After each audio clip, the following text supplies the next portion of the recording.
골로새서 4장 6절 우리 같이 읽겠습니다. 시작. 너희 말을 항상 은혜 가운데에서 소금으로 맛을 냄과 같이 알아. 그리하면 각 사람에게 마땅히 대답할 것을 알리라. 아멘. 오랜만에 한번 인사하겠습니다. 앞뒤 좌우로 하나님은 당신을 사랑하십니다. 이렇게 한번 인사하겠습니다. 네, 너무 반갑습니다. 네, 환영합니다. 이렇게 모일 수 있는 것 자체가 정말 큰 은혜이고, 또 우리의 모임 가운데 하나님께서 부어주실 은혜가 늘 있다는 사실을 기억하시고 또 모이기에 힘쓰는 저와 여러분이 되었으면 좋겠습니다. 모든 사람은 다 죽음을 경험하게 된다 그랬습니다. 그리고 믿음의 사람들은 이 죽음 이후에 하나님 나라로 가게 될 것입니다. 여기 있는 저와 여러분의 이야기이겠죠. 그런데 죽어서 가는 것뿐만 아니라 하나님의 나라는 이 땅에 이미 시작되었다라고 말씀드렸습니다. 왜냐하면 저와 여러분이 이 땅에서 하나님의 다스림과 하나님의 돌보심을 경험하고 있기 때문에 그렇습니다. 그래서 이 땅을 살아가면서 우리는 하나님께서 우리에게 주신 은혜들을 가정이나 또 교회, 우리가 부여받은 사명을 따라 살아가는 곳곳에서 그 하나님 나라를 경험하고 또 감격하며 살아가는 것이 믿음의 성도들의 삶이겠죠. 특별히 우리가 하나님 나라를 경험하는 것 중에 첫 번째로 주께서 우리에게 맡기신 사명의 길을 걸을 때 누린다라고 말씀을 나눴고요. 또 하나는 사랑을 통해 우리가 천국을 경험한다라고 말씀을 드렸습니다. 오늘은 특별히 이 사랑이라고 하는 것 안에 담겨 있을 수도 있는데요. 우리의 언어를 통해서 하나님 나라를 경험한다라고 하는 사실을 이제 이번 주와 다음 주에 좀 살펴보려고 합니다. 왜냐하면 사람의 삶에 언어는 너무나 중요합니다. 우리의 행동에 실천들이 참 많이 있지만 특별히 우리의 삶의 거의 대부분은 이 언어를 통해서 이루어지고 또 만남을 만들고 관계를 형성하기 때문에 언어는 참 중요합니다. 그래서 세상 사람들도 이 사람들이 어떤 말을 쓰는가를 통해서 저 사람의 말을 보니까 저 사람이 이런 사람이구나 이렇게 판단을 하죠. 그래서 이 말은 그 사람의 인격이다라는 표현을 하곤 합니다. 이건 뭐 믿음의 사람이 아니더라도 모든 세상 사람들이 다 하는 말입니다. 말을 보니 저 사람의 인격이 어떻겠구나 아는 거죠. 그러니까 인격이라고 하는 단어가 너무나 우리가 좀 익숙하니까 이걸 좀 분리해서 보면 그 사람의 격을 말하는 거예요. 그러니까 저 사람 말하는 거 들어보면 저분은 참 격이 있다 라고 느껴지기도 하고요. 어떤 분은 저분은 아직은 뭐 이런 느낌을 받을 수도 있는 거죠. 그게 어디에서 나오냐? 말에서 먼저 경험되어질 수 있다라고 세상 많은 사람들이 동의하고 그런 말을 쓰는 것입니다. 그래서 말을 들어보면 어떤 방식인가를 보면 그 사람의 인격은 나타나게 됩니다. 예전에 TV 프로그램에서 이제 아이들 실험하는 것을 봤는데요. 여러분 학교에서도 아이들이 좋은 말 쓰도록 가르치잖아요. 요즘 애들이 워낙 욕도 많이 하고 말이 좋지 않은데 뭐 욕 좀 하면 어때? 그래도 인격은 괜찮아. 이렇게 보지 않죠. 대부분 말을 바꿔주려고 해요. 그러니까 TV 프로그램에도 실험이 무엇이었냐면 이제 아이들이 쓰는 말과 그들의 태도를 분석해 보는 것이었어요. 한 그룹에게는 아이들에게 좋은 단어들만 이렇게 줬어요. 그래서 긍정적이고 밝고 좋은 단어를 주고 그것으로 문장을 만들어 봐라 라고 해서 아이들이 고심하면서 문장을 만들어요. 좋은 단어들을 접하면서. 그리고 문장을 만들고 문장을 발표하고 설명해 줘요. 또 한 그룹은 단어들을 주는데 부정적이고 또 거칠고 거북한 단어들만 줬어요. 그 단어를 가지고 문장을 만들어 보라고 해서 아이들이 문장을 만들어 보고 발표하고 그렇게 해서 이제 끝이 나요. 그 다음에 이 아이들이 이제 밖으로 나가는데 그 실험했던 방에서 문을 열고 나가는 곳이 복도인데요. 그렇게 나갈 때 한 아이가 달려오면서 부딪히는 이제 실험을 하는 거예요. 그래 딱 부딪히는데 아이들의 반응이 다르더라는 거예요. 좋은 단어와 긍정적인 말을 보고 사용했던 아이들은 부딪혔을 때 먼저 그 아이가 다가왔음에도 불구하고 미안하다는 말과 괜찮은지를 물어보더라는 거죠. 반면에 거칠고 부정적이고 좋지 않은 단어들을 사용하는 아이들은 부딪히자마자 거친 말이 나오고 아니면 째려보거나 불편한 기색을 내비치는 거예요. 그러면서 이제 그 실험 후에 한 분이 나와서 그런 말을 하더라고요. 사람들은 부정적이고 공격적인 언어를 접하거나 사용하면 자기 안에 있는 분노와 모멸감, 무시 이런 것들이 나타난다라는 거예요. 그러니까 우리가 어떤 언어를 쓰느냐가 사실 되게 중요해요. 어릴 때부터 그래서 좋은 말들을 쓰게 가르치는 거죠. 고운 말을 써야 된다고. 저도 어릴 때 학교 다닐 때 많이 배웠던 것 같아요. 고운 말, 바른 말 써야 된다고. 결국은 그 사람의 인격으로 묻어 나오기 때문에 그렇습니다. 우리의 삶도 마찬가지입니다. 말을 들어보면 그 사람의 인격을 알 수 있습니다. 같은 상황을 보아도 그 상황을 아름답게 보는 사람이 있습니다.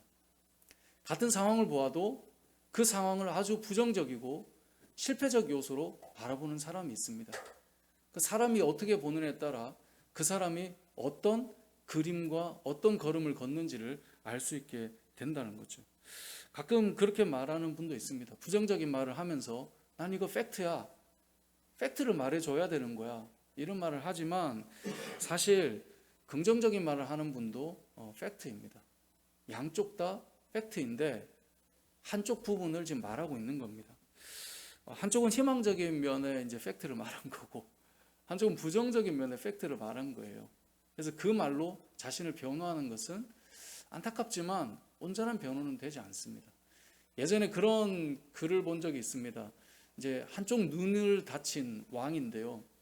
초상화를 그리고 싶은 거예요. 그래서 그 나라의 유명한 화가들을 다 불렀어요. 그림을 그리는데 마음에 들지 않아요. 왜냐하면 이제 한쪽 눈이 이렇게 다쳤기 때문에 가려놓은 그 모습을 그려내니 초상화는 있는 그대로 그리잖아요. 그러니까 아무리 잘 그려도 그 그림을 보면 마음이 불편한 거예요. 그래서 화가들이 다 이렇게 이제 좋지 않은 그런 결말을 맞이하는데 한 화가는 아예 그냥 이 안대를 없애고 성한 눈으로 아주 좋게 그려낸 거죠. 근데 그랬는데도 왕이 불편한 거예요.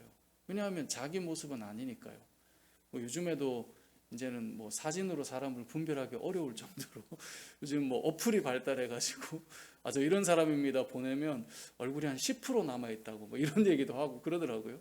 근데 아무튼 잘 그려냈지만 마음에 안 드는 거예요. 근데 그러던 중에 한 이제 화가가 그림을 그렸는데 왕이 너무나 만족스러웠다는 거죠. 아마 여러분 다 아시는 이야기일 텐데 그 왕의 성한 눈이 있는 측면을 그려냈다는 거예요. 그래서 그 왕의 위엄도 나타나고 부족한 면도 가려져 있는 그 신하들도 볼 때도 너무나 그 그림에 감탄을 했다는 겁니다. 어찌 보면 어느 쪽을 그리든 팩트일 수 있습니다. 이 이야기 자체도 불편한 사람들이 있을 수 있습니다. 그 부분 드러내지 않는 것, 그 문제 있는 거 아니야? 라고 생각할지도 모릅니다. 하지만 우리가 잘 생각해 보면 어느 쪽만이 팩트다라고 볼 수는 어렵다는 거죠. 그러니까 어떤 말을 하느냐, 어떤 이야기를 하느냐에 따라서 많이 달라진다는 거죠. 저는 이것이 우리의 이 그림의 이야기가 우리의 말과도 많이 연결되어 있다고 생각합니다.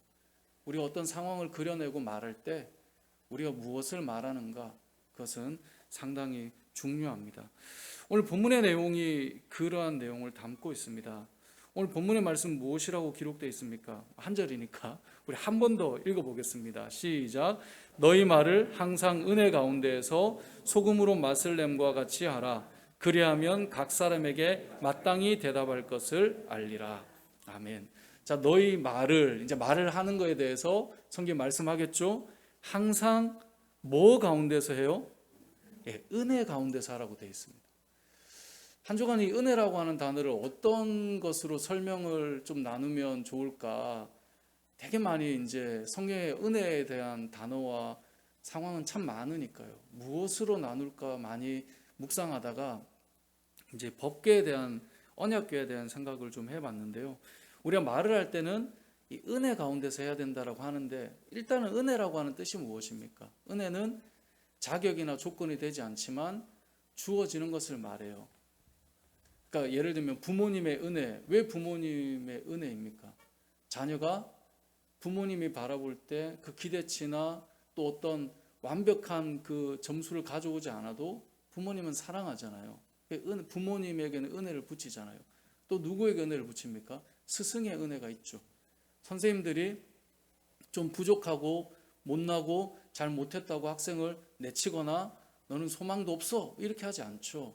끝까지 책임지고 그 아이를 위해 희생하고, 그래서 스승의 은혜이잖아요. 저도 제 삶을 돌아보면 저에게 부모님의 은혜와 좋은 선생님들을 저도 참 많이 만났었거든요. 스승의 은혜와 교회에서 좋은 멘토들을 만났단 말이에요. 멘토들의 은혜가 있었기 때문에 이렇게 지금 가고 있는 거지, 은혜가 없었다면, 만약에 저가 하는 행동마다 다 자격으로 조건으로 따지고 이야기했다면 아마 저의 가는 길에 저는 뭐 벌써 좌절하고 자격도 안 되고 그래서 뭔가를 하지 못하는 상황이었을 겁니다. 근데 그런 모든 시간들을 은혜가 임했기 때문에 가능했던 것이죠. 성경에서도 이 은혜에 대해서 이야기할 때 자격이나 조건을 따지지 않는 우리의 허물을 덮어주는 것을 은혜라고 표현합니다.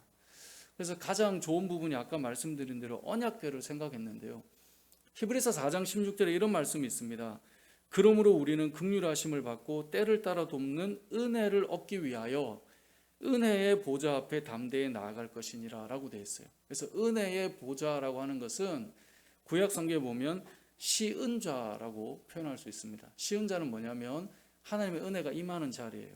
이걸 다른 말로 하면 속죄소라고도 해요. 우리의 죄를 용서해 주시는 곳. 이게 어디에 있는 거냐? 여러분 잘 아는 이 언약궤, 지성소에는 언약궤가 있는데 그 법궤의 뚜껑이 시은좌예요. 그러니까 우리가 이제 우리의 머릿속에는 시은좌 이름 어떤 의자 같은 자리 같은 느낌이지만 하나님의 은혜가 임하는 곳은 그 법궤 위에 두 그룹이 있는, 쉽게 말하면 법궤의 뚜껑이에요. 그걸 시은좌라고 불러요. 그리고 거기에 피가 쏟아지고 거기에서 속죄가 임해지고 거기에 은혜가 임해지고 하나님이 임재하신다라고 해서 시은좌거든요. 자, 그럼 이 법궤에서 뚜껑을 덮었는데 이 법궤에는 뭐가 들어있었을까요? 이게 네, 한번 찾아볼까요? 한번 그냥 얘기해 볼까요? 뭐가 들어있죠? 세 가지. 네, 십계명 두 돌판. 네, 지팡이. 누구의 지팡이요? 예, 아론의 지팡이, 쌍난 지팡이. 또 뭐가 있죠? 우리가 아주 훌륭한 모범생들이었는데 오늘 여기서 요즘에 온라인으로 자꾸 하다 보니까 예, 만나를 담은 항아리가 들어있죠. 그렇게 세 가지가 이제 들어있습니다. 히브리서 말씀에 보면 이제 그게 나오는데요. 이 히브리서 9장 4절에 보면 세 가지가 나오는데 이 세 가지의 의미가 다 있습니다. 만나의 의미는 무엇입니까? 광야 여정 가운데 먹을 것이 없는 자들에게 하나님께서 부어주신 은혜였죠. 근데 또 다른 측면이 있어요. 만나는 이스라엘 백성들이 은혜를 받았음에도 불구하고 그걸 먹음에도 불구하고 불평하고 원망했던 사건이 담긴 것이 만나예요. 그래서 이 만나는 하나님께서 위에서부터 부어주셨지만 이들이 먹으면서도 고기가 먹고 싶다고 말했고 애굽에서 더 잘 먹고 애굽에서 더 잘 지냈다라고 말해요. 가끔 그런 분들 계세요. 분명히 힘들었었어요. 그래서 기도했고 거기를 벗어났는데 나중 되면 뭐라고 말하냐면 그때가 좋았대요. 이 좀 약간 황당한 거 아닙니까? 그 날을 벗어나기 위해 부르짖고 기도하고 힘겨웠고 싸웠고 투쟁했는데 지금 뭐라고 말하냐면 그때가 좋았다? 사실 이게 말이 안 되죠. 그 만나를 받음에도 불구하고 하나님 앞에 이들이 외쳤던 것이 애굽에 있을 때가 더 좋았다는 거예요. 그래서 하나님께서 그들을 징계해요. 하나님의 은혜를 불평과 원망으로 바꾼 자들에게 징계하세요. 그것이 만나가 가지고 있는 측면입니다. 한쪽은 은혜고 한쪽은 부정적인 부분을 담고 있는 것이 만나입니다. 또 한 가지 아론의 쌍난 지팡이도 마찬가지입니다. 아론의 쌍난 지팡이를 이해하려면 이 아론과 모세를 이해해야 되는데 하나님께서 이스라엘 백성을 인도해가고 이끌어가기 위해서 지도자들을 세우셨습니다. 모세라고 하는 리더와 함께 이 제사의 역할을 감당하는 모든 제사장들과 그 외 대제사장으로 아론을 세웠습니다. 이들을 인도해 갔죠, 백성들을. 근데 당시에 고라 자손들이 등장합니다. 민수기 16장 3절에 보면 그들이 뭐라고 말하냐면 이렇게 말해요. 그들이 모여서 모세와 아론을 거슬러 그들에게 이르되 너희가 분수에 지나도다. 회중이 다 각각 거룩하고 여호와께서 그들 중에도 계시거늘 너희가 어찌하여 여호와의 총회 위에 스스로 높이느냐. 자, 이게 무슨 말이냐면 모세와 아론이 리더인데 고라 자손이 볼 때 생각하는 거예요. 아니, 너희가 리더 인정. 근데 하나님은 우리의 하나님이기도 하고 너희만 거룩하냐? 우리도 거룩한 백성이다. 우리도 하나님이 우리와 함께 하신다. 근데 왜 너네만 리더라고 얘기하느냐? 이제 이 말인 거예요. 맞는 말이긴 하죠. 하지만 하나님이 세우신 것에 대해서 이들은 불평했던 사람들이에요.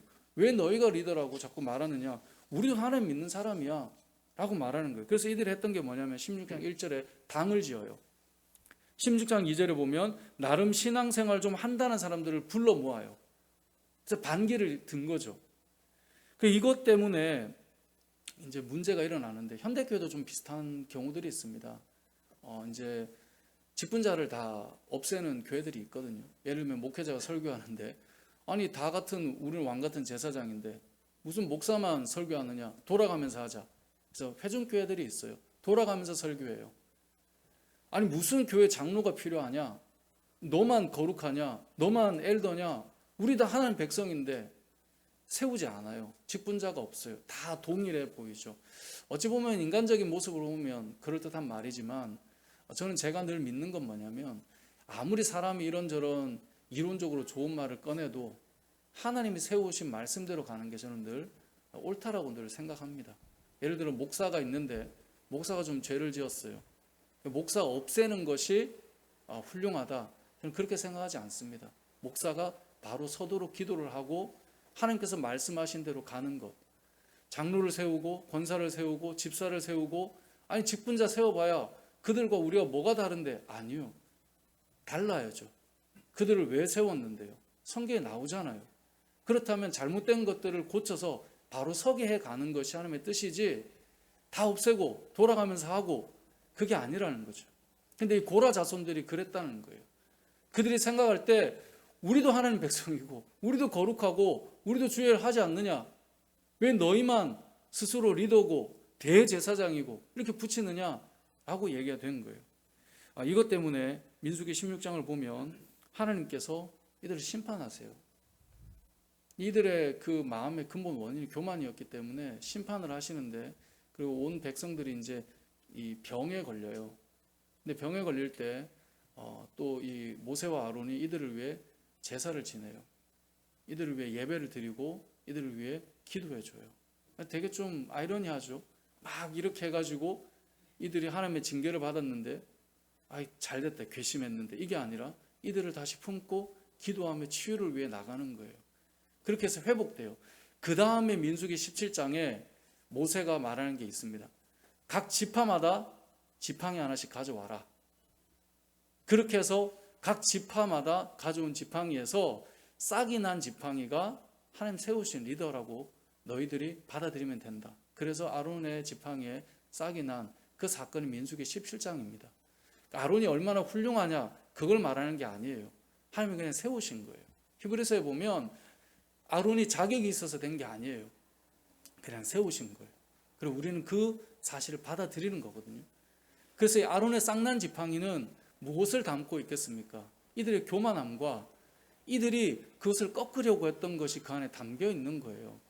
그걸 역으로 보면 하나님께서 이스라엘 백성을 인도하기 위해 세우신 대제사장이 은혜일 수도 있지만 반면에 불편한 존재일 수도 있는 그 양쪽 측면을 다 가지고 있는 것이거든요. 또 한 가지가 무엇입니까? 십계명이죠. 십계명은 무엇입니까? 하나님의 뜻이 그 안에 담겨 있어요. 그걸 모세가 들고 내려오는데 첫 번째가 무엇입니까? 너는 나 외에 다른 신을 두지 말라는 건데 내려가는 순간 보니까 이미 금송아지를 만들고 이 송아지가 우리의 하나님이고 이것이 우리를 인도했다라고. 그래서 모세가 너무 화가 나서 돌판을 던져버려서 깨버리잖아요. 그래서 다시 올라가서 받아왔단 말이에요. 이게 무엇입니까? 우상 숭배를 담고 있는 그 모습이 이 안에 담겨 있는 것입니다. 잘 보면 법궤 안에 있는 이 세 물품은요, 이스라엘 백성이 가지고 있는 허물이 담겨 있는 거예요. 하나님의 은혜도 그 안에 담겨 있지만 또 하나의 측면은 만나를 받았음에도 그들이 어떠했는지, 아론의 쌍난 지팡이가 왜 나왔는지, 그 두 돌판이 왜 깨트려져서 다시 만들어졌는지가 그 안에 담겨 있어요. 사단이 하는 일이 무엇입니까? 사단은 참소하는 자예요. 허물을 들춰내는 자들이에요. 너 그때 사건 기억 안 나? 그거를 끄집어내는 자가 사단이에요. 근데 쉬운 자가 뭐라고요? 그거를 덮어놓는 거예요. 그게 은혜예요. 그래서 은혜의 보좌예요. 저는 이 은혜라고 하는 단어를 생각할 때 한 주간 여러 가지 사건들도 있지만 이 법궤에 대한, 언약궤에 대한 부분을 잘 생각해 보면 이스라엘 백성들을 인도하실 때 그들에게 나타났던 모습의 그 허물들이 담겨 있는데 그걸 덮어 놓으신 거예요. 쉬운 자로, 속죄소로, 이렇게 말하면 의자 같으니까 뚜껑으로, 덮개로 덮어 놓으신 거예요. 그래서 히브리서 4장에 말씀하는 겁니다. 은혜의 보좌 앞에 담대히 나아가는 것. 은혜는 무엇입니까? 우리에게는 허물이 가려지는 거예요.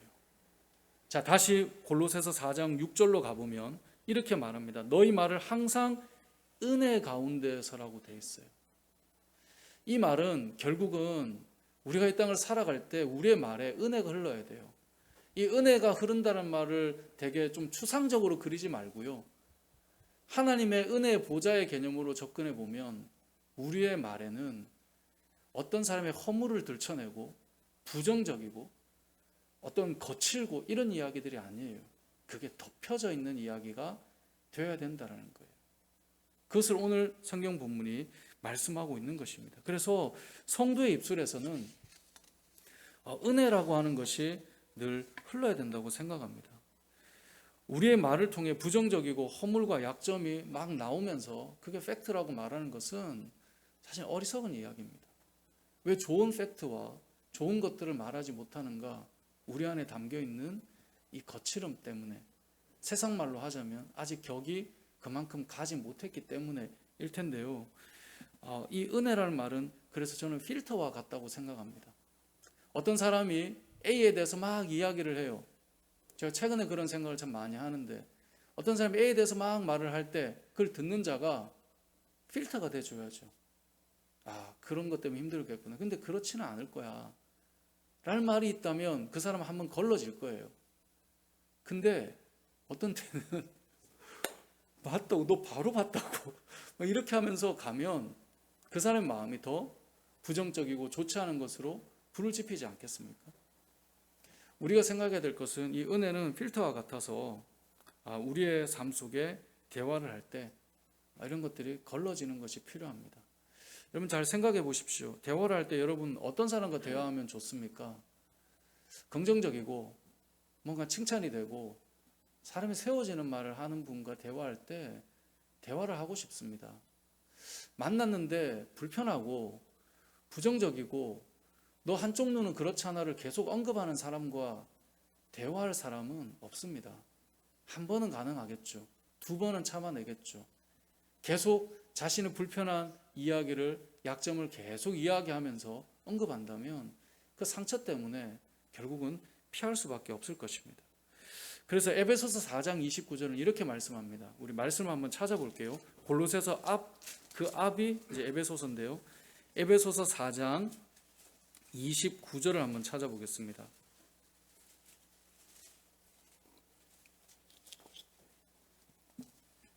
자, 에베소서 4장 29절 같이 읽어보겠습니다. 시작. 무릇 더러운 말은 너희 입 밖에도 내지 말고 오직 덕을 세우는데 소용되는 대로 선한 말을 하여 듣는 자들에게 은혜를 끼치게 하라. 아멘. 듣는 자들에게 뭘 끼쳐요? 은혜를 끼치게 하라. 자, 어떻게 은혜를 끼치느냐? 29절에 보면 무슨 말은 입 밖에도 내지 마요? 더러운 말이요. 우리말이니까 약간 더티한 말 같은 욕이나 이런 생각할 수 있지만 이 더럽다라고 하는 헬라어 사프로스는 신약 성경에 딱 8번 나와요. 오늘 이 본문 구절까지 해서.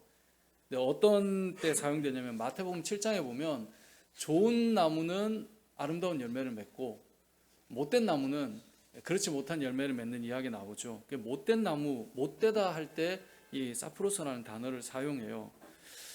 이렇게 말하면 여러분 열매가 못되면 어떤 걸 말하는 걸까요? 먹을만 하지 못한 걸 말해요. 그래서 이 나무 비유로 하면 이렇게 확 안 와닿는데 마태복음 13장에 보면 천국을 이렇게 비유하거든요. 13장 47, 48절을 제가 읽어드리면 이렇습니다.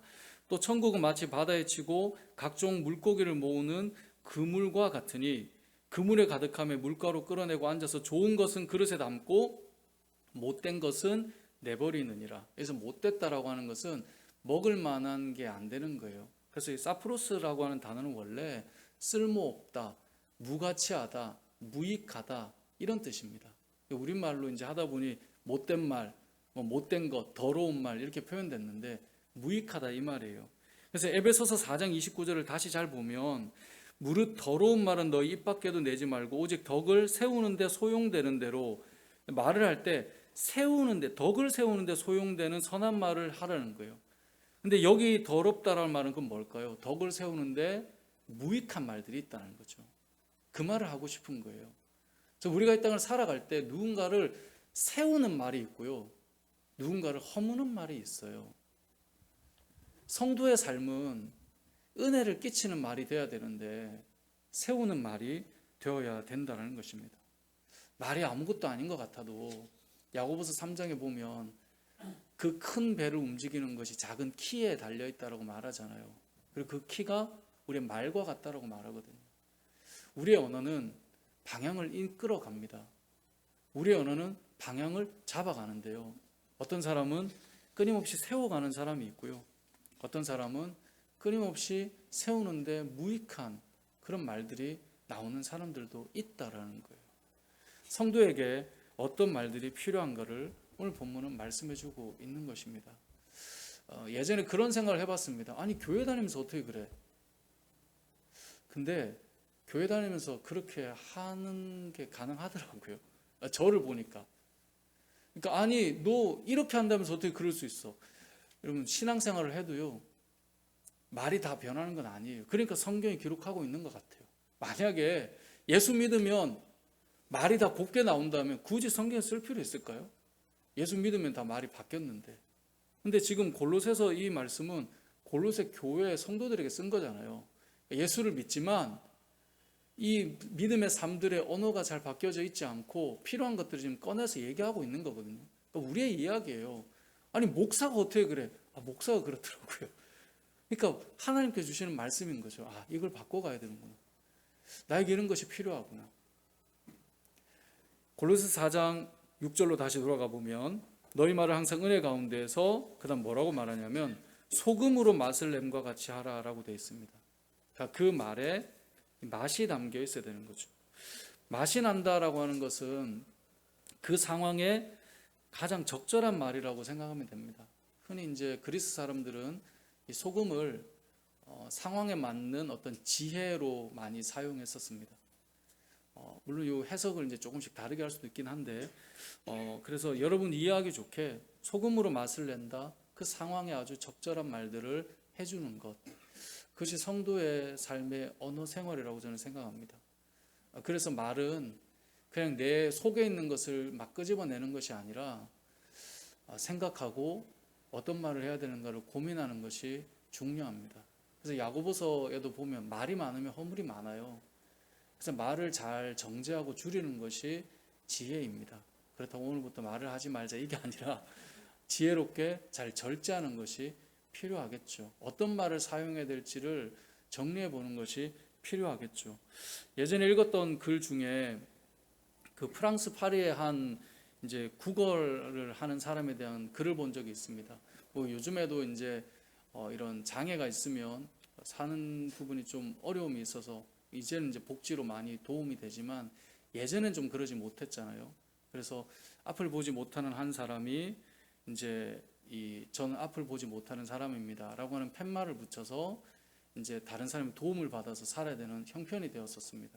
근데 아무도 도와주지 않는 거예요. 그 팻말을 목에 걸고 도움을 구하는데 돕지 않아요. 근데 길을 가던 한 남자가 이 모습을 보고 이 도움을 구하는 자가 목에 걸고 있는 팻말을 이렇게 뒤집어서 다시 글을 뭐라고 써서 이렇게 걸어 주었습니다. 그랬더니 그 다음부터 많은 사람들이 그 사람에게 도움을 주기 시작했다는 거예요. 거기에 뭐라고 적혀 있었냐면 이렇게 적혀 있었대요. 봄이 왔습니다. 하지만 저는 그 그 봄을 볼 수가 없습니다. 이렇게 적었다는 거예요. 별로 안 와닿는 분위기지만 아무튼 어떤 표현을 쓰느냐, 어떤 말을 하느냐 상당히 중요한 것 같습니다. 저도 제 머릿속에 이런 좋은 아름다운 글들을 뽑아낼 수 있는 이 문과적인 머리가 많이 부족한 사람이라 그런 글들을 보고 막 연습을 해보려고 하고 막 그래 보는데 저는 잘 안 되더라고요. 그래서 안 된다 하지 말고 또 이번에 말씀을 준비하면서 더 한번 노력해보자 막 이런 생각을 가져보긴 했는데 성경 잠언 말씀에 보면 이런 말씀이 있습니다. 경우에 합당한 말은 아로 새긴 은쟁반의 금사관이라. 그 경우에 적절한 말들은 은쟁반의 금사과와 같다라는 거예요. 우리 성도들의 말이 저는 그랬으면 좋겠습니다. 우리의 언어에 은혜가 좀 흘렀으면 좋겠습니다. 은혜가 흐른다는 것은 그 사람의 상처를 나타내는 것이 아니라 그 사람의 반대면을 드러내어 주는 것이 은혜가 흐른다라고 볼 수 있는 건데요. 여러분의 언어는 어떻습니까? 이제 다음 시간에 좀 구체적인 부분을 좀 말씀 나누겠지만 한 주간에 여러분의 말을 생각해 보십시오. 어떤 사람에 대해서 꺼낸 여러분의 말들을 곱씹어 보십시오. 여러분의 말은 그 사람에게 어떤 표현들을 쓰고 싶어 하셨습니까? 어떤 말들을 하면서 한 주간을 보내셨습니까? 그 말이 우리 속에 있는 인격이고 그 말이 우리가 하나님께서 원하시는 것인지 아닌지를 돌아보아야 될 부분이며 그 말을 통해 우리가 다른 사람을 세우고 있는가 아닌가를 생각해 보아야 하는데요. 저는 우리 교회 모든 성도들의 언어에서 이 은혜가 흘러서 이렇게 만날 때 누군가가 여러분을 볼 때 그것만으로도 위로가 되고 또 힘을 얻고 그렇게 해서 세워져가는 교회 공동체가 되고 그러한 저와 여러분의 삶이 되시길 주님의 이름으로 축복합니다. 아멘.